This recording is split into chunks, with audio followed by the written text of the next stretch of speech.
2014 ജല്ലിക്കെട്ട് നിരോധിച്ച സുപ്രീം കോടതി ഉത്തരവ് മറികടക്കാൻ കേന്ദ്ര സർക്കാർ ഇറക്കിയ വിജ്ഞാപനം ചോദ്യം ചെയ്തുള്ള ഹർജികളിൽ ജസ്റ്റിസ് ദീപക് മിശ്ര അധ്യക്ഷനായ ബെഞ്ച് വിധി പുറപ്പെടുവിക്കാനിരിക്കെയാണ് കേന്ദ്രത്തിന്റെ അസാധാരണ ഇടപെടൽ. രാവിലെ കോടതി ചേർന്നപ്പോൾ ചീഫ് ജസ്റ്റിസ് JS കെഹാറിന് മുമ്പാകെ അറ്റോർണി ജനറൽ മുകുൾ റോത്തക്കി വിഷയമുന്നയിച്ചു. ജല്ലിക്കെട്ട് നിരോധനം തമിഴ്നാട്ടിൽ ക്രമസമാധാന പ്രശ്നങ്ങൾക്ക് വഴിവെച്ചതായി AG ചൂണ്ടിക്കാട്ടി. പ്രശ്നപരിഹാരത്തിനായി കേന്ദ്ര സംസ്ഥാന സർക്കാരുകൾ തമ്മിലുള്ള ചർച്ച പുരോഗമിക്കുകയാണ്. ഈ ഘട്ടത്തിൽ വിധി വരുന്നത് സ്ഥിതിഗതികൾ നിയന്ത്രണാതീതമാക്കും. സ്പോർട്സ് സംസ്ഥാന അധികാര പരിധിയിലുള്ള വിഷയമാണ്.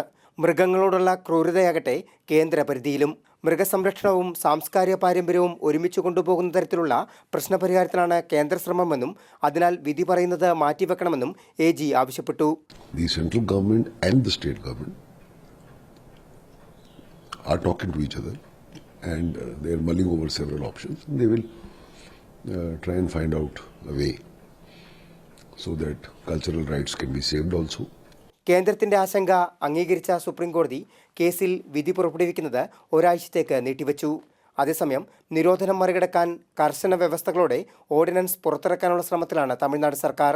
മൃഗങ്ങളോടുള്ള ക്രൂരത തടയാനുള്ള വ്യവസ്ഥകൾ ഉൾപ്പെടുത്തിയ ഓർഡിനൻസിന്റെ കരട് കേന്ദ്ര ആഭ്യന്തര മന്ത്രാലയത്തിന് കൈമാറി. തമിഴ് ജനതയുടെ വികാരത്തിന്റെ പ്രതിഫലനമാണ് കേന്ദ്ര സർക്കാരിന്റെയും സുപ്രീം കോടതിയുടെയും തീരുമാനങ്ങളിൽ പ്രകടമായത്.